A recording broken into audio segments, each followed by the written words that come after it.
तंत्रज्ञान समन्वयक संभाजीनगर गुलाबराव खंडावे।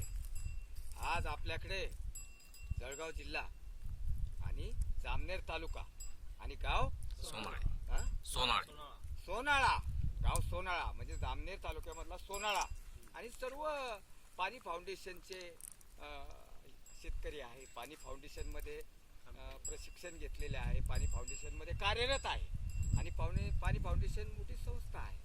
आता आज आमच्या फुलंब्रीमध्ये तालुका फुलंब्री आणि गाव खामगाव आणि सुरेश सोनवणे, त्याच्यानंतर भाऊसाहेब सोनवणे, भगवानभाऊ बलांडे, नानूबाई बाजीराव, त्याच्यानंतर अशोक जाधव, अशा 5-6 शेतकऱ्यांची त्यांनी शून्य मशागत तंत्रज्ञान नानाजी देशमुख संजीवनी प्रकल्पांतर्गत पाहणी केली।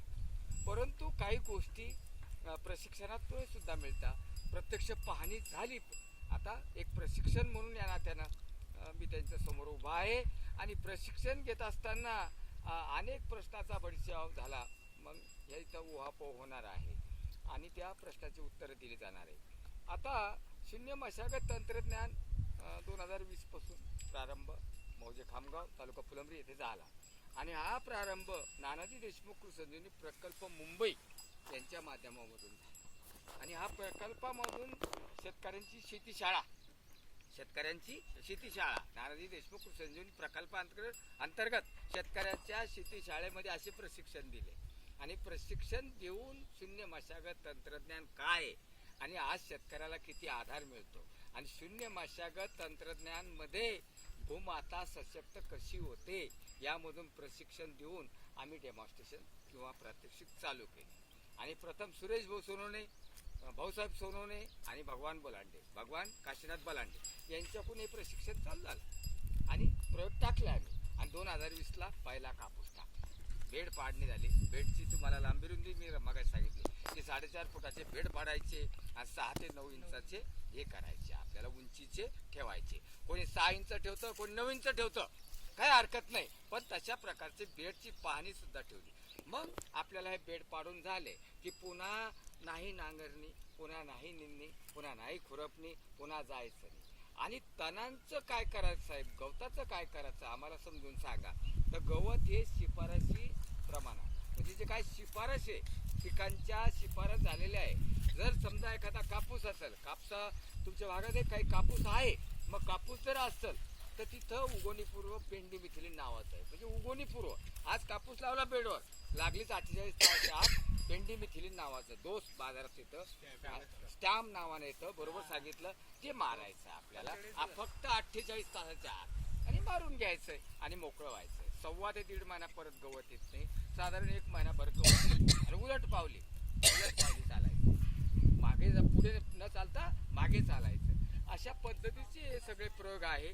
या प्रयोगामध्ये उगवणीपूर्व मारलं, नंतर कापसाच्या बाबतीत नंतरच्या बाबतीत सुद्धा शिफारस तणनाशक आले, टार्गा सुपर आहे, डोझो मॅक्स आहे, मॅक्स आहे, अशा प्रकारचे 2 किंवा 3 फटके शिफारसी मारायचे आणि ज्या वेळेस आता हा कापूस सोंगणीला जाईल त्यावेळेस आपल्याला ग्लायसेलचा वापर करायचा, म्हणजे पिकाला पीक नसताना, पिकाला कुठलाही माल नसताना खाली जे काही सराटे फराटे आहे त्याच्यावर आपल्याला मारून घ्यायचं आणि मोकळं व्हायचं। पुन्हा नाही निंदणी, पुन्हा नाही खुरपणी आणि काही नाही फक्त जी तण आहे जे आता आज किती प्रमाणात आहे ती तुम्ही ओळखायचं आहे की आज केवढी तण आहे आणि ही आज मारणं गरजेचं आहे। तिथं मात्र दुर्लक्ष होता कामा नये, ती काळजी तुम्ही घ्यायची आहे आणि तिथं आपलं तणांचा बंदोबस्त तणनाशकांनाच करायचा आहे।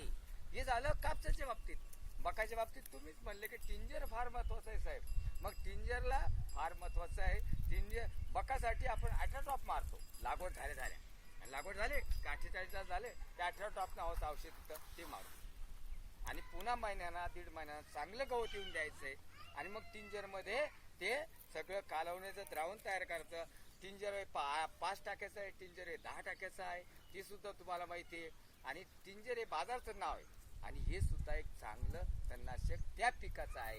मका समजलं, कापूस समजलं, आता हरभऱ्यामध्ये उगवणीपूर्व पेंडीमिथिलीन पुरा दोस्त आहे हरभऱ्यामध्ये, ते एक काम होतं, तिथं ते काम करायचंय आणि मग पुन्हा आपल्या नीड प्रमाणे काय टर्गा सुपर चालतो बा, मग बाकीचे औषध चालत नाही. कारण हरभराला उगवणीनंतर औषध नाही तणनाशक, फक्त टर्गा आहे. पण काही गवत जात्या, काही जात नाही, काही हरकत नाही. तुम्हाला गवत दिसले का? नाही. पहिल्यांदा गवत होतील तुमचे, 1-2 वर्षे गवत चालतील, नंतर गवत होत नाही. का की सीडिंग होत नाही, बियाणंच पडत नाही गवताचं आपण. आणि बियाणं जमिनीचं गवताचं बियाणं पडलं नाही की त्या अर्थी फक्त वाऱ्यानं आणि पावसाला वाहून येणारच गवत उगेल, बाकी गवत कमी होऊन जातात. ही सुद्धा समजलं आपल्याला. आता राहिला प्रश्न की पिकं उपटणी करायची का कापणी करायची, हा एक महत्वाचा प्रश्न आहे. इथं सगळी कापणी आहे. इथं बेड तारी त्याला कोण मारे? बेड तारायचे, बेड मोडायचा नाही. एकदाचा बेड पाडून झाला, एकदाचे काय तुमच्याकडे शेणखत असेल, कंपोस्ट टाकले, पहिलं वर्ष चालू झालं की टाकून द्यायचं सगळं. काय टाकायचं तुम्हाला? टारल्या, 2 टारल्या, 10 टारल्या, 20 टारल्या त्या बेडवर अंथरून द्यायच्या आहे. आणि पुन्हा परत शेणखताची गरज नाही. ऑटोमॅटिक कारखाना चालू होता आपला. आणि मुळा खुजले की त्या कर्बामध्ये जातात. कर्ब झालंय तयार जमिनीमध्ये, तो सूक्ष्म जीवांचा बाजार तिथं वाढतो. सूक्ष्म जीव आपल्या डोळ्याला दिसता का? एकच जीव दिसतो, तो गांडुळाचा. आणि गांडूळ दिसला म्हणजे तोच मोठा प्राणी आहे की तो डोळ्याला दिसतो. तो माती खातो, पाचट खातो, काही खातो. येऊन द्या, त्याला डोळे नाही म्हणून तो काही खातो. त्याला डोळे नाही, तो काही खातो. आणि काही खाण्याकरता त्याची उपासमार न होणे हे आपलं काम. म्हणून गवताच्या मुळा कुजलेल्या त्याच्याच बाजूला गांडूळ, ऑटोमॅटिक भगवंत प्राप्ती करू, हेही लक्षात ठेवा. आणि सूक्ष्म जीवांचे वाडे तिथं तयार होतात. त्यावेळेस मगाशी चालत असताना मी तुम्हाला सांगितलं की जमीन कशी वाटते बघा. पिकाला जर तुम्ही गादीवर बसवलं तर तुम्हाला गादीवर बसेल, पिकाला जर फट्ट्यावर बसवलं तर तुम्हाला फट्ट्यावर बसेल. हे लक्षात ठेवा माझं बोलणं तुम्हाला. आता इथं सगळं गादीवर बसवलेले आपण पिकं, आणि ते त्यांनी गादीवर तुम्हाला बसवलं पिकाने.